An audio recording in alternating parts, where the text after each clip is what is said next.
संजीव मुखिया देश का सबसे बड़ा पेपर माफिया है। उसका नेटवर्क बिहार, झारखंड, उत्तर प्रदेश, राजस्थान, दिल्ली, पंजाब और हरियाणा तक फैला हुआ है।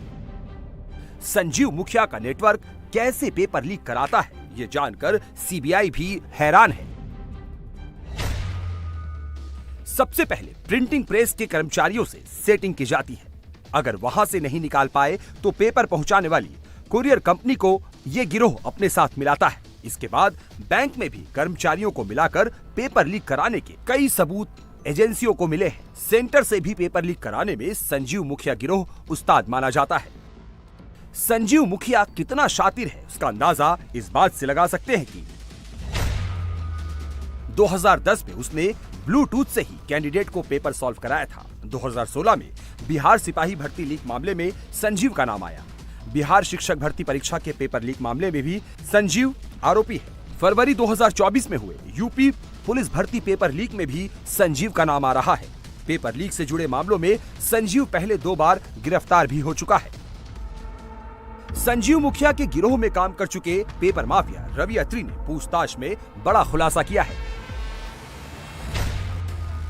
देश में कहीं भी पेपर बॉक्स तोड़ने के लिए संजीव गैंग के लोग बुलाए जाते हैं। दरअसल प्रतियोगी परीक्षाओं के पेपर बॉक्स में स्पेशल लॉक लगे होते हैं जो परीक्षा के दिन सेंटर पर ही खुलते हैं। लेकिन मुखिया की गैंग में ऐसे एक्सपर्ट हैं जो किसी भी तरह के लॉक और बॉक्स को खोल देते हैं। संजीव मुखिया गैंग का मेंबर शुभम मंडल बॉक्स तोड़ने का एक्सपर्ट है। यूपी पेपर लीक में शुभम ने पटना से अहमदाबाद जाकर पेपर बॉक्स खोला था।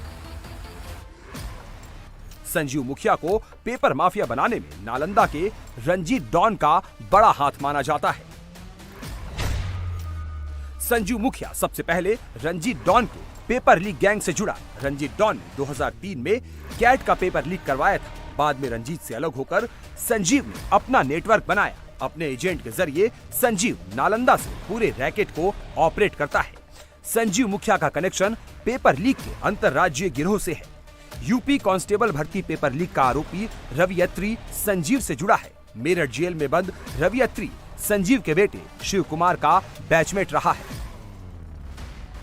संजीव मुखिया 4 मई तक ड्यूटी पर था। 5 मई को संजीव मुखिया बिना बताए ड्यूटी से गायब हो गया। 14 मई तक संजीव की कोई खबर नहीं थी, जिसके बाद कॉलेज प्रबंधन ने शो कॉज नोटिस जारी किया। 18 मई को संजीव ने नोटिस का जवाब दिया। चिट्ठी में संजीव ने अस्पताल में भर्ती होने की बात कही। चिट्ठी में 5 जून तक यानी 31 दिनों की छुट्टी की मांग की। 20 जून को कॉलेज प्रबंधन ने फिर लेटर भेजा, जिसका जवाब नहीं आया। वो 1.5 महीने से कार्यालय से अनुपस्थित हैं और उनको जब वो कार्यालय से अनुपस्थित बिना सूचना के रहे तो हम लोगों ने उनसे पत्राचार किया। बिना सूचना के आप कार्यालय से अनुपस्थित हैं, अपना स्पष्टीकरण दीजिए।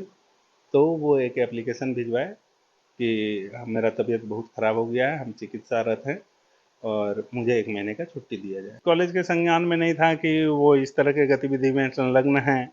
ये पहला बार है जो कि हम लोग टीवी पर न्यूज़ वगैरह देख रहे हैं तो पता चल रहा है कि उनका तार इनसे जुड़ा हुआ था, लेकिन इसके पहले हम लोग को इसका कोई आभास भी नहीं था। शातिर संजीव ने पूरी स्क्रिप्ट पहले से तैयार कर रखी थी। सबसे पहले फुल प्लान के तहत संजीव ड्यूटी से गायब हुआ और फिर पुलिस के शिकंजे से बचने के लिए 5 जून को एडीजी कोर्ट में अग्रिम जमानत की याचिका लगाई। कोर्ट को केस डायरी मिलने तक नो कर्सिव ऑर्डर हासिल कर लिया। नो कर्सिव ऑर्डर का मतलब बलपूर्वक उसे गिरफ्तार नहीं किया जा सकता।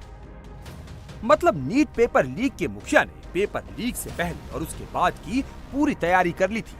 कहा जाता है कि जब भी कभी देश में किसी परीक्षा का पेपर लीक होता है तो पुलिस नगर नौसा के बुधई खार गांव जरूर पहुंचती है, जो कि संजीव मुखिया का गांव है।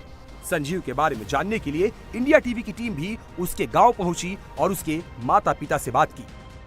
यहाँ तो आते हैं, एक फरार जो आदमी होता है किसी को कोई पता नहीं देता है, कोई मोबाइल रखता नहीं। क्या करेंगे वो? कानून से मदद लेंगे? क्या कहाँ गुहार लगाएंगे? वो तो कानून का ही मदद न ले पाएंगे और तो कोई रास्ता विकल्प उनके पास है नहीं। राजनीति प्रभाव उनका विशेष अभी है नहीं। ऐसे तो उनकी पार्टी लोजपा जो पार्टी है फर्दर एनडीए में है, लेकिन अभी तक वो आला कमान के यहाँ नहीं पहुंच पाए हैं। ये अब हम जाएंगे तो प्रयास करेंगे कि लोजपा के आला कमान से के पास ही बात करें। चिराग जी, शिक्षक परीक्षा में भी उनका नाम आया था। तो शिक्षक परीक्षा में तो वो काम किया था तो वो नाम आया था, ठीक था। और बाकी और काम में नहीं किया तो उसमें नाम। इस परीक्षा में एक सिकंदर यादवेंदु नाम का आदमी पकड़ा गया है, जूनियर इंजीनियर है। उसने पुलिस को बयान दिया है कि संजीव, रॉकी, नीतीश, अमित आनंद, ये 4 लोगों के वो संपर्क में था और इन लोगों ने उसकी मदद की है। ये 4 सेटर थे। तो एक नाम खुद सिकंदर यादवेंदु ने बताया। तो झूठ बोलता है, झूठ बोल रहा है। तो फिर आपके बेटे पुलिस के सामने आ क्यों नहीं रहे? और कहे ना, और आज हम जाने हैं। तो आपके संपर्क में तो होंगे, कहाँ छिपे हुए हैं? संपर्क में नहीं है, सरेंडर करेंगे? हम नहीं जानते। आपसे बात हो रही है? ना, हमसे बात 2-3 महीना से नहीं हुआ है। 3 महीना से घर ही नहीं आए? हमसे बातें नहीं हुआ है।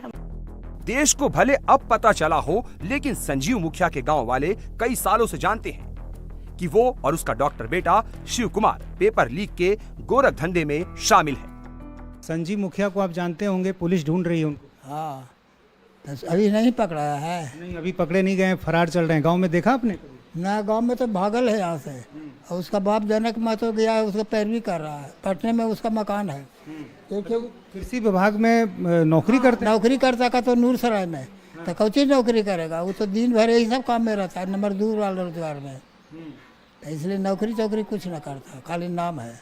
बिहार में जाली आदमी की कमी है यहाँ, यही सब है। इसलिए अपन परिवार को कईयों को मैंने इसी तरह से दूसरे को बैठा कर नौकरी लगाता है। जैसे किसको? जैसे बेटे को, फिर वो भागनी के बेटी को डॉक्टर बना दिया। तो बेटा भी उनका डॉक्टर है? हाँ, बेटा डॉक्टर है, उसको भी दूसरे को बैठा करके अपना एडमिशन करा दिया, पैसा से पास करा दिया, हो गया। अच्छा, ये काम पहले से वो करते तो रहे? पहले से कर रहा है। कहने का मतलब आपका भी कहना सही है, पुलिस ढूंढ रही है, लेकिन हम लोग यही सुने हैं कि मतलब पेपर लीक मामले में इनको भी मतलब नाम है विशेष, और हम लोग नहीं जानते हैं। इसके पहले वो मुखिया भी रह चुके हैं, उनके पत्नी। हाँ, फिर विधानसभा भी चुनाव लड़े हैं। ऐसा कुछ नहीं है। गांव में उनका रिस्पांस बहुत अच्छा है, ऐसा कुछ नहीं है। गांव के लोग कैसे देखते हैं उनको जब इस तरह के आरोप लगते हैं? ये गांव में वो प्रतिनिधि थे, बढ़िया अच्छा काम किए हैं, न समझे, बढ़िया काम किए हैं। यही हम लोग तो यही जानते हैं कि बढ़िया काम करते हैं। जब ऐसे काम के बारे में जानकारी मिली कि पेपर लीक कराते हैं, पुलिस ढूंढती है, तो आप लोग? हम लोग को यकीन नहीं हुआ कि ये सब करते हैं वो। हम लोग को भी मालूम नहीं था, हम लोग चौंक गए। फिलहाल पटना हजारीबाग के अलावा गोधरा में भी सीबीआई की टीम जांच कर रही है। सीबीआई ने गोधरा के जलाराम स्कूल के प्रशासक दीक्षित पटेल से पूछताछ की है। इसके अलावा 5 बच्चों और उनके पेरेंट्स से पूछताछ की गई है। यहाँ पर OMR शीट परीक्षा के बाद भरे जाने के आरोप लगे हैं।